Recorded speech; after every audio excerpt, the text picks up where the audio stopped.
Good morning, Preps fans. Once again, the Prep Rally is on the road. The Great Eight is officially over from right here at Denver Coliseum, and we now know who's headed to the Final Four. So without further ado, let's take a look at some of those last final Great Eight games and who is making that Final Four appearance.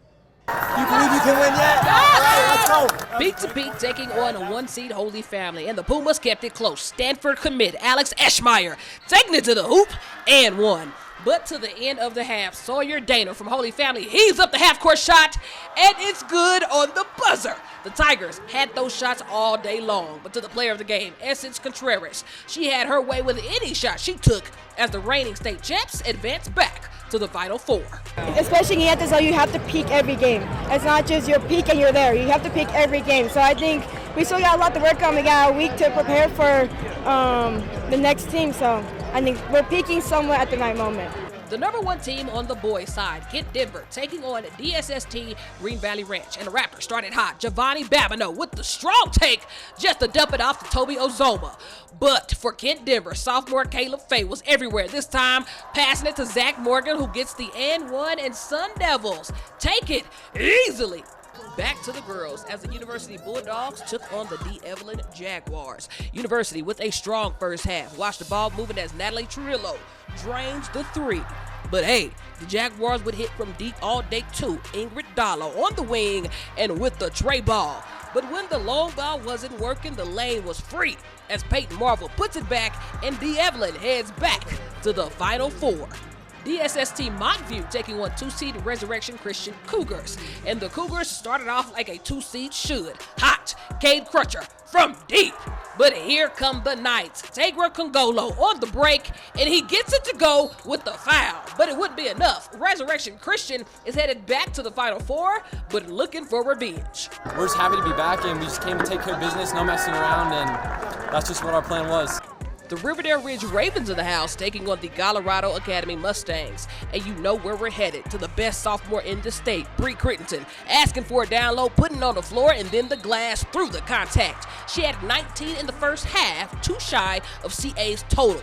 On the other end, Colorado Academy, Naomi Wolf on the corner, pump fakes, takes it, and puts it up for the score over Crittenton.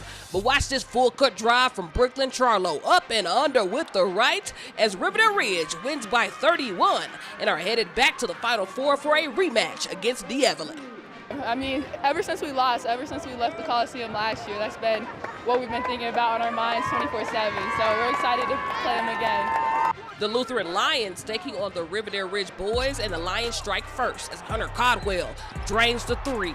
Second half now, Josiah Faye putting a body on his defender and just sinks the floater off top. But it was too easy for the Lions. Lalo Gonzalez with the trade as Lutheran advances by 34 points.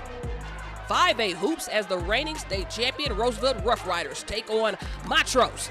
And it was all Roosevelt. Madison Moyers with the catch and shoot from NBA range. And Roosevelt heads back to the Final Four with a 15-point ball game. But to the 5A boys, the Ponderosa Mustangs taking on the Vista Peak Prep Bison.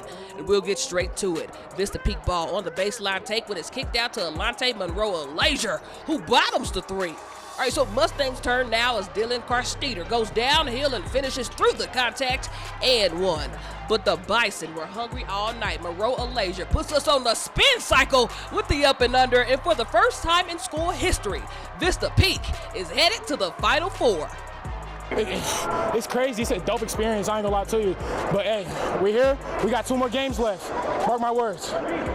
But can we give credit where credit is due? 6A ball, Cherokee Trail has been at the top of the rankings all season in the hardest league in the state. And in the grade 8, they take on a league foe, the Mullen Mustangs. And Mullen were on their necks all day. Mackenzie Jones takes it to the hoop on the fast break, and it was tight all 4 quarters. But when the game came down to it, Delaney Miller says, "Give it to me." Taking on 2 defenders through the no call. And Cougars go up and don't look back to head to their first ever Final Four.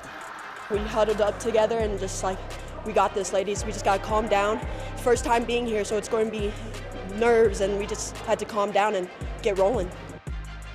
Well, that's a wrap on the grade 8 as teams know who's headed to the Final Four. But a sport that's already there is hockey as we head over to the Frozen Four.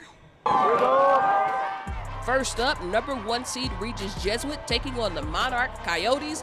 Winner heads to the 5A Hockey Championship. Raiders possession when Parker Brenner goes bar for the goal, 1-0. The Monarch looking to make some shake. Ben Rosenberg on the breakaway, and he's all alone before shaking a goalie and scoring one of Mohi's 2 only goals. But Regis was a problem all day. Nolan Williams scores, and Regis Jesuit is headed to state with a 5-2 win over Mohi. It feels really good. You know, our team, this is like the most a team I've felt like in years for Regis. It's great. It feels great, yeah. We love to see it. Well, on the other side of the bracket, how many times have we seen this matchup?